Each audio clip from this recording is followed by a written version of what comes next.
El análisis que te traigo hoy toca las altas esferas de directivos de cuello blanco, de uno de los clubes más importantes del mundo.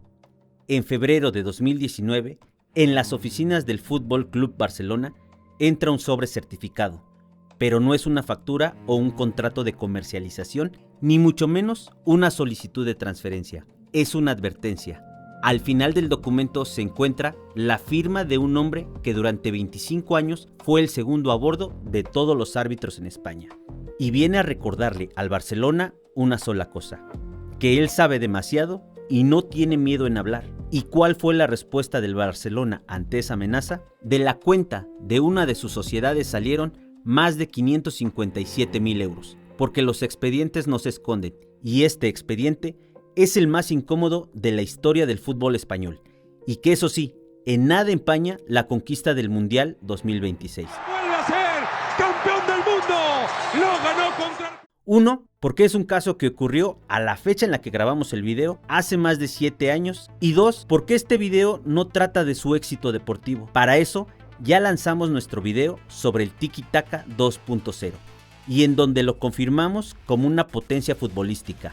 Y que si no lo has visto, te invito a verlo después de terminar este video. Y como nuestra labor no es gritar datos de conspiraciones, porque ya sabes, eso es pereza intelectual y es gratis, pero no la regalamos en este canal, por eso analizaremos lo que dice Hacienda, la Guardia Civil y un juzgado de Barcelona encargado de llevar el caso. En los próximos minutos vamos a dar respuesta a si un club puede pagar más de 7 millones de euros durante 16 años al vicepresidente del comité que evalúa a los árbitros y salirse con la suya. ¿Cuál es el proceso de este delito de cuello blanco y cuál fue el impacto que significó para los encargados de impartir justicia dentro del campo de juego? Especialment la presència del senyor Enríquez Negreira a les 6 ha d'agafar un avió per anar cap a Madrid per designar els àrbitres de la pròxima jornada? Si se puede, sí. Si se pot.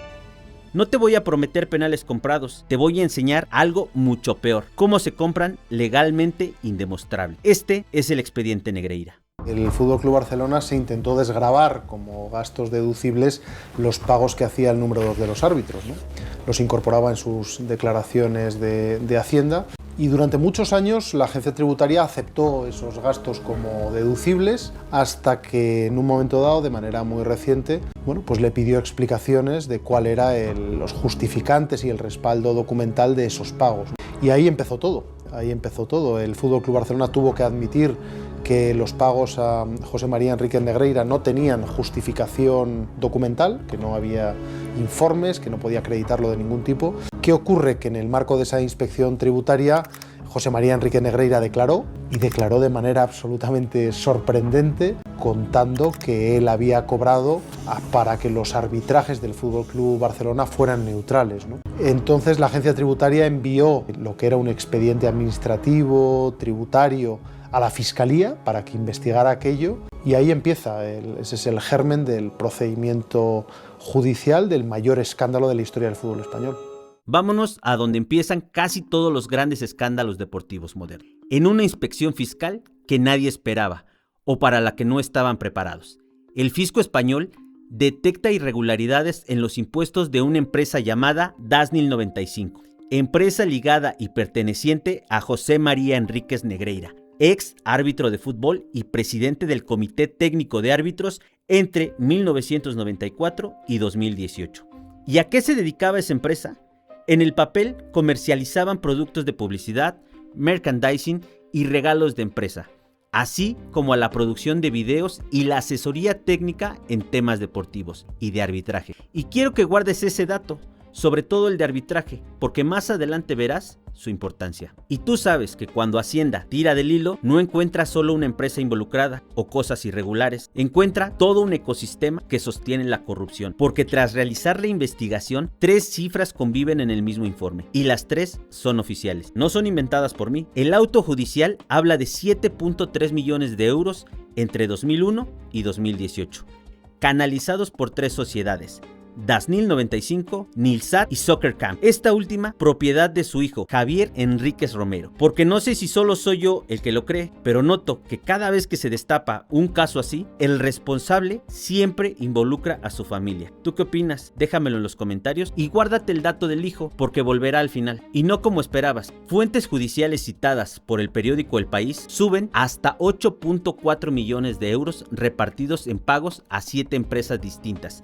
Entre ellas, empresas pantalla del fallecido ex directivo del club, Josep Contreras, las cuales cobraban una comisión por triangular el dinero del Barcelona hacia el hijo de Negreira. Por si fuera poco, 4 presidentes del club resultaron implicados en su participación. Escuchaste bien, 4 presidentes en 17 años. Los señalados de participar, Joan Gaspart, Joan Laporta, Sandro Rosell y José María Bartomeu, pero el detonante fue el tramo final de este complot al mundo del fútbol. Solo entre 2016 y 2018, Dasnil recibió pagos superiores a 1.6 millones, Nilsat un único abono de 50.000 euros y Soccer Camp facturó 450.000 euros. Todo suma un total de 2.1 millones en 3 ejercicios. Pero si no tienes nada que ocultar, puedes presentar el contrato que defiende el pago de los servicios de esa empresa. ¿Estás de acuerdo? Pues aquí es donde el expediente se vuelve surrealista. Porque cuando Hacienda le pide el contrato al club, la respuesta oficial es que no se formalizó nada por escrito. El acuerdo fue verbal y que era un acuerdo que se remontaba a 2001. 7 millones de euros depositados por presuntos servicios, pero no hay firma, ninguna, cero. Y lo peor, que los que llegaron después de ese 2021 tampoco se preocuparon en revisar los contratos de los pagos que hacían. Esto es increíble. Por eso, Hacienda concluye lo que concluye, que se facturaron millones sin responder a una actividad económica acreditada. Y entonces llega la incongruencia que sostiene todo el caso. Perjudica al conjunto del fútbol español y del deporte español. Y está siendo investigado por la Fiscalía. Durante 2020 y 2021, el Barcelona negó por escrito, hasta en 3 ocasiones ante Hacienda, tener informes o cualquier soporte físico del trabajo de Negreira. Pero cuando el escándalo estalla, aparece el milagro de la secretaria, como decimos en México. Un rastreo interno localiza oculta en archivos del área deportiva cajas con 629 informes técnicos y 43 discos de video del periodo 2014 a 2018. Ese fue el material que el presidente Laporta exhibió públicamente, atribuyendo la autoría principal al hijo de Negreira. Les consideracions ètiques quan era el prestador principal dels serveis, el fill el vicepresident del comitè tècnic d'àrbitres. Haz la cuenta conmigo. Aunque cada página valiera oro, cubren solo 4 de los 17 años pagados a Negreira. Y mi pregunta es, ¿dónde están los años que faltan? Pero también, ¿qué eran esos informes presentados por Laporta? Según el sumario, hojas de Word con una tabla de decisiones arbitrales y una valoración de los mismos silbantes con un análisis de acierto o error. Sin una sola conclusión general, pero el argumento de defensa era porque pedían informes de la comisión de árbitros para preparar a sus jugadores mentalmente en cómo sobrellevar al árbitro. Todo era inocente. Explicaron que el propósito era estrictamente deportivo, enseñarle a los jugadores la personalidad del colegiado. Pero hay un papel que rompe la narrativa del scouting inocente. En casa de un exdirectivo del club, Josep Contreras, la policía incautó una hoja titulada Trabajos a realizar. El primer encargo de esa hoja, editar y entregar videos de los jugadores del Barcelona respecto a las decisiones del árbitro, para que este no sea contrario al Barça. Otro punto de la lista pedía seguimiento de decisiones arbitrales al equipo rival identificado con las siglas RM. ¿Y cuáles eran las condiciones de cómo entregar esos trabajos a realizar? Deberían ser entregados de forma anónima, con facturación en mano y creo yo, a menos que no entiendan de legalidad, un consultor legítimo, serio, honrado, sin nada que esconder, manda facturas con IVA registrado ante el fisco, no envía sobres anónimos como en una película de gángsters. Y seamos clínicos, porque aquí muchos canales hacen trampa o lo omiten de manera involuntaria. Porque no sé si estabas enterado que contratar exárbitros como asesores es legal y muy común en el fútbol. El propio Real Madrid fichó en 2009 al exárbitro Mejía Dávila como asesor arbitral. La diferencia es que Carlos Mejía realizaba exactamente el mismo tipo de informes técnicos sobre los árbitros, pero bajo un marco legal, laboral e institucional. Lo que investiga el juzgado es otra cosa. Pagarle en secreto y sin contrato al vicepresidente en activo del órgano que califica a los árbitros, todo esto con premio fiscal incluido. Hacienda constató que las facturas de Dasnil, Nilsat y Soccercam estaban contabilizadas en los libros del club y deducidas durante el periodo de una década. Pero lo peor es que ese mismo jefe de árbitros estableció para los silbantes un sistema que se denominó el índice del miedo y que veremos a continuación. Porque para entender el poder real de Negreira en la comisión de árbitros, olvida los partidos y mira el organigrama. Vicepresidente del Comité Técnico de Árbitros de la Real Federación y que según los propios estatutos de la Federación es un órgano técnico subordinado directamente a las decisiones del presidente de la Federación Española. Negreira ocupó este cargo desde 1993 hasta 2018, el día que Luis Rubiales ganó las elecciones a la presidencia de la Federación. Su primera gran medida fue destituir en bloque a toda la cúpula directiva del Comité Técnico de Árbitros. El argumento institucional para justificar este despido masivo fue la urgencia de modernizar el arbitraje español y disolver una estructura de poder interna que el nuevo presidente consideraba obsoleta. Así que el hombre que durante un cuarto de siglo había estado en el mismo despacho, ahora se quedaba sin ese despacho. Al enterarse de su destitución, la directiva del Fútbol Club Barcelona, encabezada en ese momento por José María Bartomeu, tomó la decisión de cancelar de forma inminente los contratos y suspender todos los pagos millonarios a las empresas del ex vicepresidente. Es decir, se acabó ese acuerdo que tenían de forma verbal. ¿Y qué es lo que hace alguien cuando lo amenazan con cortarle su fuente de ingresos? Amenaza. Al ver interrumpido el flujo de dinero que percibía desde el año 2001, Negreira reaccionó enviando un burofax amenazante a las oficinas del Club Azulgrana. Las últimas patadas de ahogado para tratar de rescatar algo. En dicho documento les advirtió que si no reanudaban los pagos de inmediato, sacaría a la luz pública una serie de irregularidades y escándalos que dañarían gravemente a la institución. Esto es terrible. Es aquí cuando el socio se convirtió en enemigo. Pero, ¿y qué se decidía en el despacho en donde trabajaba Negreira? Se decidían las carreras de los árbitros, incluso de divisiones más abajo. El sistema funcionaba así. Sonará simple, pero se necesitaba, para llevarlo a la perfección, un sistema que infundiera miedo. En cada partido, un delegado informador puntuaba al árbitro de forma completamente subjetiva, de acuerdo a su criterio. Esas notas decidían ascenso y descenso de categorías de los silbantes. Implicaba pitar o no pitar la próxima semana.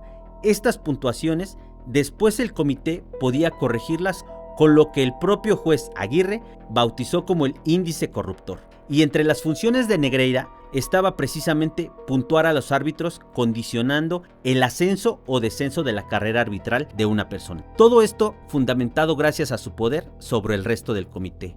Y esto no es nada sobre teorías de conspiración que no estén fundamentadas. Lo dijo el propio Negreira ante Hacienda. Negreira confirmó que revisaba las actas de los partidos y puntuaba a los árbitros cada semana o cada 15 días bajo el sistema de puntuación que mencionamos antes. Avui a gol perquè demà al matí a les 6 ha d'agafar un avió per anar cap a Madrid per designar els àrbitres de la próxima jornada. Si se puede, sí. Si se pot. Declaró que su función era ir a ver partidos personalmente o a través de compañeros ex árbitros, para así poder evaluar el desempeño de los silbantes y lo más grave, que facturó primero a través de Nilsat y luego de Dasnil y que a final de temporada recibía hasta 120,000 euros extra, algo que la Fiscalía de España interpreta como un bonus. Pero entonces, ¿para qué pagaba el club al segundo a bordo de la comisión de árbitros? Según él mismo, para que el Barcelona no fuese perjudicado y los arbitrajes fueran neutrales.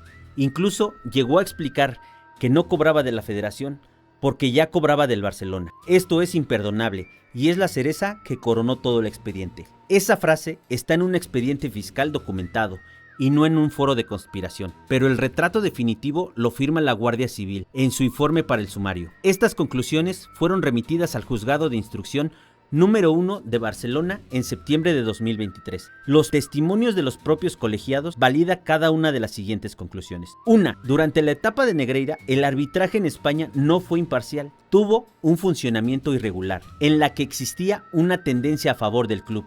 Y hay que decirlo con todas sus letras. Este tipo de cosas, digamos que crean suficientes pistas a los árbitros para saber que en caso de equivocarse, es mejor equivocarse de cierta manera y es peor equivocarse de tal otra manera, ¿no? Entonces, esto, dicho que los árbitros se equivocan, porque es obligado, es ponerles demasiado en claro que equivocándose de una manera les va bien y equivocándose de la otra manera les va mal. 2. Su influencia sobre ascensos y descensos de los silbantes afectaba directamente a las retribuciones económicas de los colegiados y era una diferencia económica masiva en los sueldos. Era la amenaza perfecta para entrar de manera indirecta al sistema. Y 3. La que resume todo. Negreira era incluso temido con esos informes o evaluaciones, por los árbitros que querían subir y por los que temían bajar. El ex árbitro Mateo Laoz describió que Negreira poseía un gran ascendiente en el ecosistema y que era incluso temido por aquellos árbitros que buscaban desesperadamente conseguir un ascenso o que intentaban a toda costa evitar un descenso de categoría. Los testimonios del informe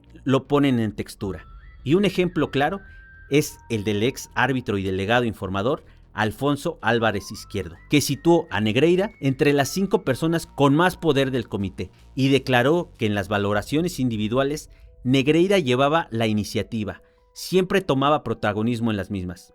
Varios colegiados confirmaron, además, que era él personalmente quien les comunicaba sus ascensos y descensos de categoría, pero que también su influencia de poder llegaba hasta congelarlos por 1 o 2 semanas. Ahora, piénsalo en los botines del silbante.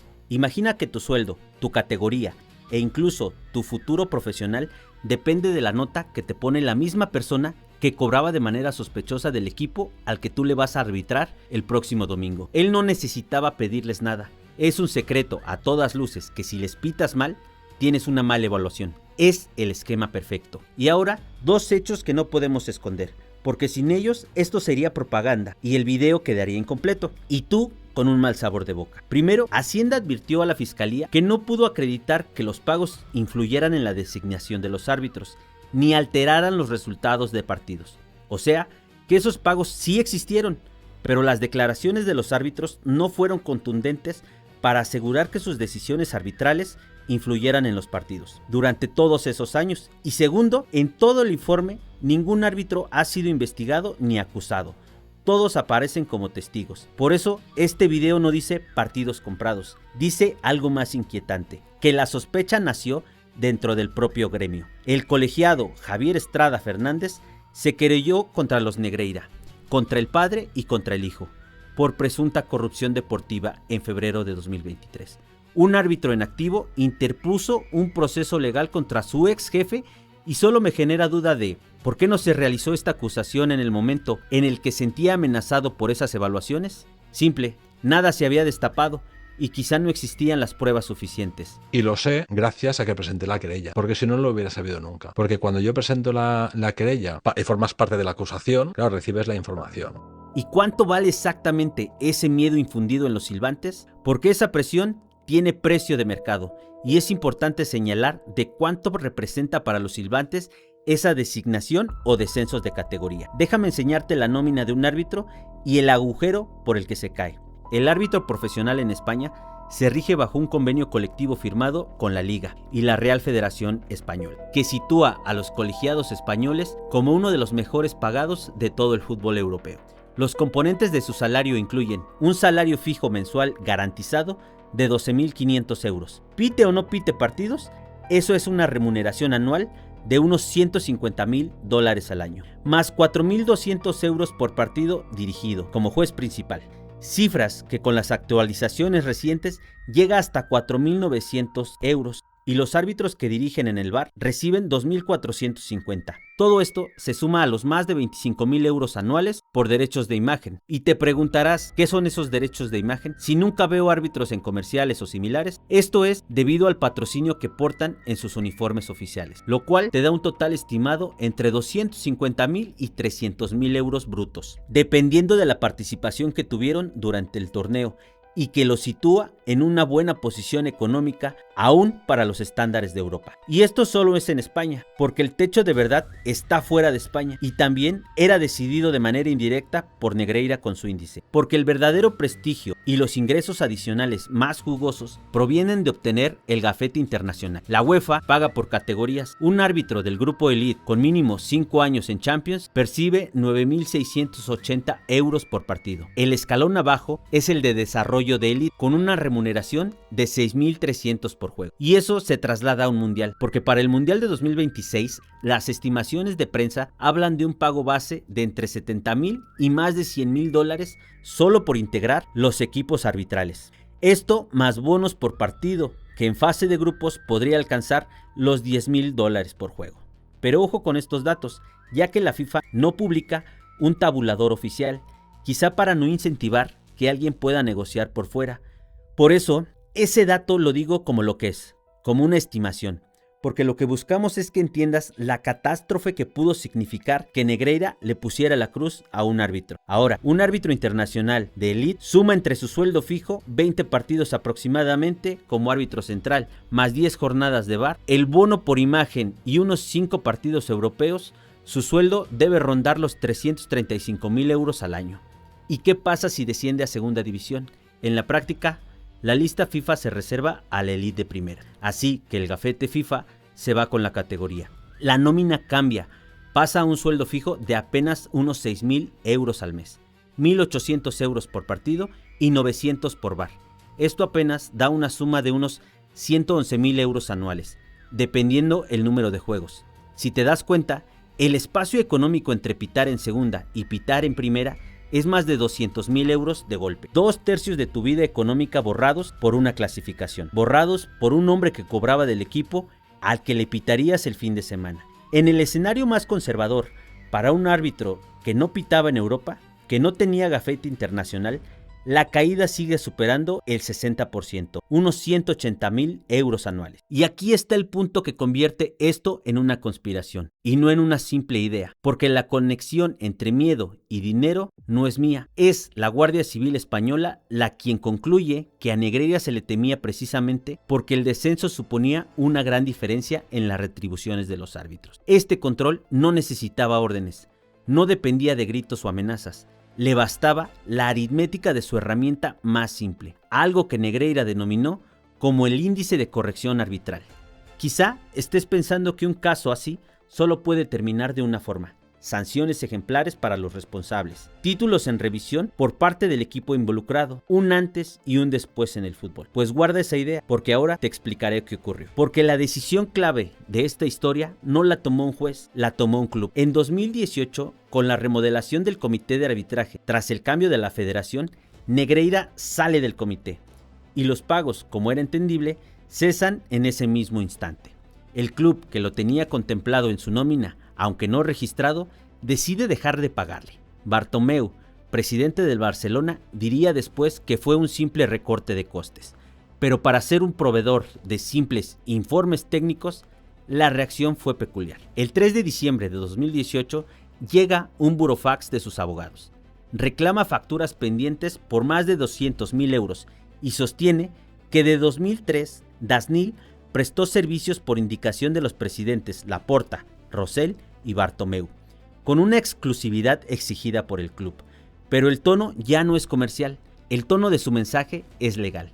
Exige que no se le puede dejar de pagar después de tantos años de relación, de tantos favores prestados y de tantas confidencias compartidas.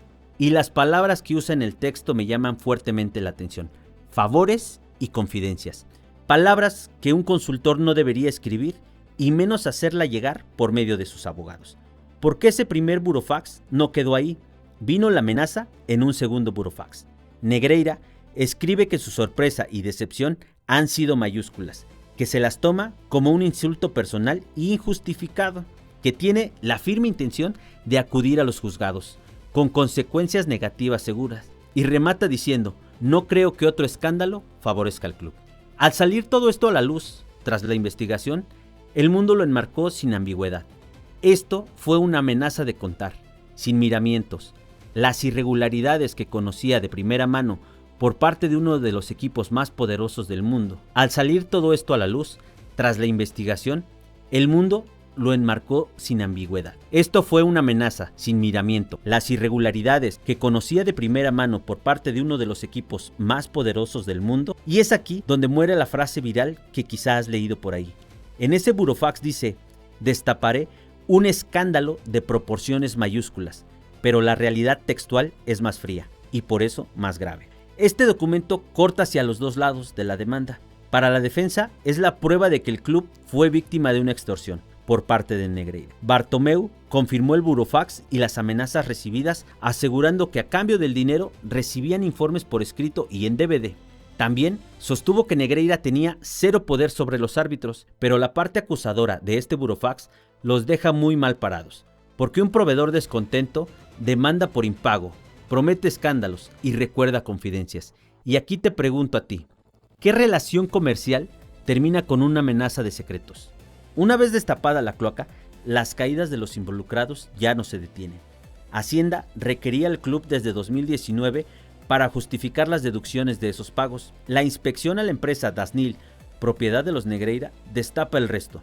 Y el 15 de febrero de 2023, en un programa que no puedo pronunciar, pero que te dejo el nombre en pantalla, es un programa de la cadena SER, lo cuenta El Mundo y diría a través del director del programa, Sique Rodríguez, que la fiscalía investigaba al expresidente de los árbitros por los pagos al Barcelona. Antes de que el programa publicara esa información, el caso se manejaba en absoluto secreto dentro de las oficinas de la Agencia Tributaria Española. Al sacarlo a la luz pública, forzaron la reacción inmediata del Barcelona, que tuvo que emitir su primer comunicado oficial esa misma tarde, y provocaron que la fiscalía formalizara la denuncia penal internacionalizando el escándalo, porque el secreto de 17 años duró apenas unos minutos en ser de orden internacional, pero 5 años en morir.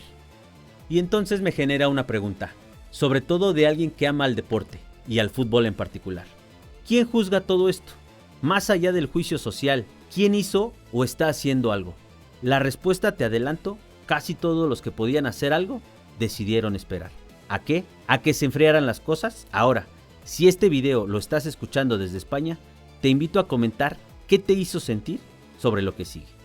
El mapa judicial al día de hoy es este. La Fiscalía de España denunció en marzo de 2023 al club y a los expresidentes Sandro Rosell y José María Bartomeu por pagos destinados a favorecer al Barcelona en las decisiones arbitrales. En septiembre, el juez Joaquín Aguirre, el encargado del caso, sumó el delito de cohecho para el club, para ambos expresidentes, para Negreira y su hijo. Y Laporta, Aguirre también lo imputó, argumentando que la prescripción corría desde el último pago, que fue en julio de 2018. El juez sostenía que el caso Negreira no era una serie de actos aislados, sino un plan único y continuo que duró 17 años y que no se detuvo hasta el último pago en julio del 2018. Meses después, los abogados de Laporta apelaron y el Tribunal Superior de Barcelona anuló por completo la decisión del juez Aguirre. El tribunal aplicó un criterio jurídico estrictamente técnico sobre los plazos de prescripción. Determinó que cada mandato presidencial debe juzgarse de forma independiente y que el plazo de prescripción empieza a correr en el momento exacto en que ese presidente dejó su cargo. Y como Laporta terminó su primera etapa en el club en junio de 2010, al sumarle los 10 años que marca la ley, cualquier presunto delito cometido en ese periodo venció de forma definitiva en junio de 2020.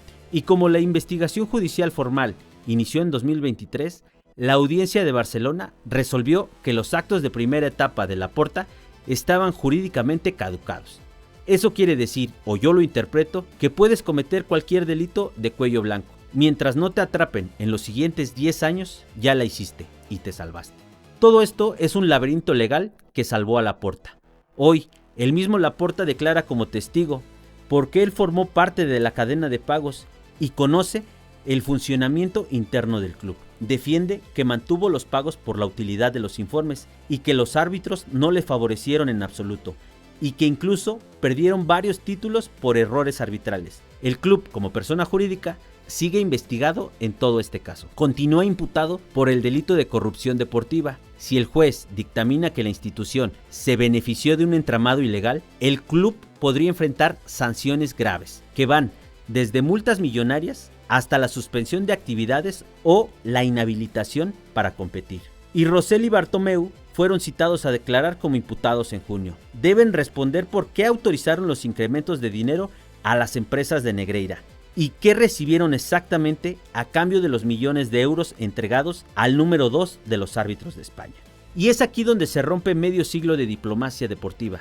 El 12 de marzo de 2023, la Junta del Real Madrid, presidida por Florentino Pérez, acuerda apersonarse como parte perjudicada de todo esto, dejando a un lado el pacto no escrito de que los clubes no se llevaban a juicio. Hoy es la acusación de ellos la que más presiona.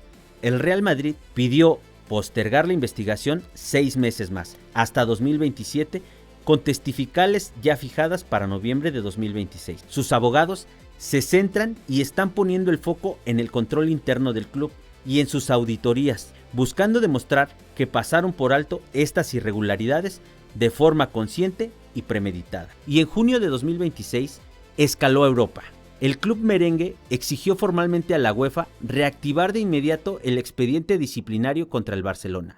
El Madrid busca que el organismo europeo ejecute sanciones deportivas directas y autónomas, como la inhabilitación para jugar la Champions League, sin necesidad de esperar a que la justicia penal española dicte una sentencia definitiva. ¿Y cuál fue la respuesta de la UEFA y del presidente Alexander Čeferin? En marzo de 2023, Čeferin calificó el caso Negreira como una de las situaciones más graves que había visto en el fútbol y nombró inspectores de ética y disciplina. Admitió provisionalmente al Barcelona en sus competiciones, aclarando por escrito que se reservaba el derecho de sancionarlo en un futuro, esperando la decisión final del proceso legal. Y desde entonces mantiene la investigación en pausa, a la espera de la justicia española. El problema de esa decisión es su propia historia, porque me hace pensar que las sanciones van influenciadas más por el peso del club, porque excluyó al Marsella de la Champions del 94-95 por un partido comprado,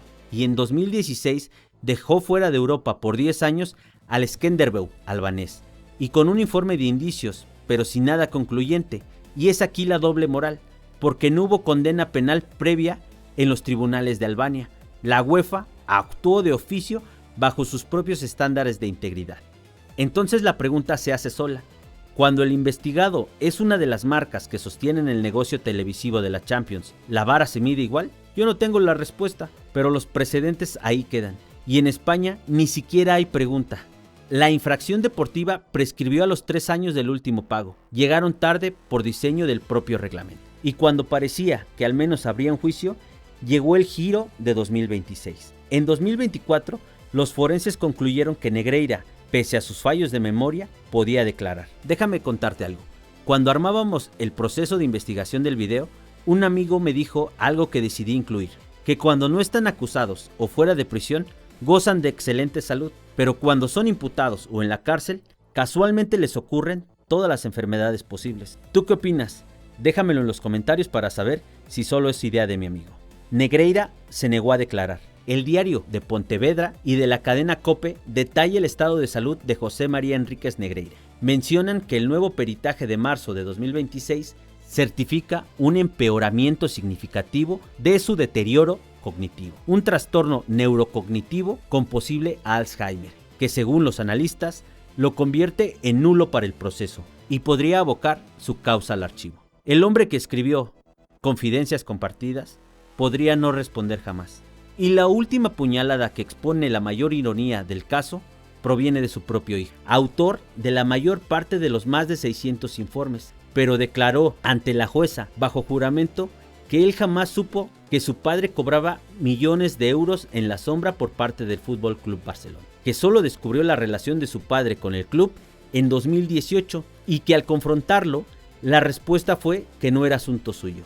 Pero quizá de él sacaremos su propio video más adelante en otro expediente. Y te soy sincero, yo entré a este expediente buscando un villano de película, al hombre o al club que compraba penales, pero jamás me imaginé este desenlace, porque lo que hay es peor. pero no se puede sancionar, porque dentro de sus errores diseñaron un sistema donde las notas eran subjetivas, todos los pagos y acuerdos eran verbales, la prescripción corta y la memoria esa mucho más corta y frágil. Y por eso este caso te importa, aunque no seas del Barça ni madridista, porque habla de cómo las instituciones que amas se auditan a sí mismo, pero sobre todo te importa porque como nosotros amas al fútbol y sabes que la pelota no debería mancharse por acciones de sus dirigentes. Es por eso que desde aquí alzamos la voz, porque nosotros seguiremos defendiendo el deporte a muerte.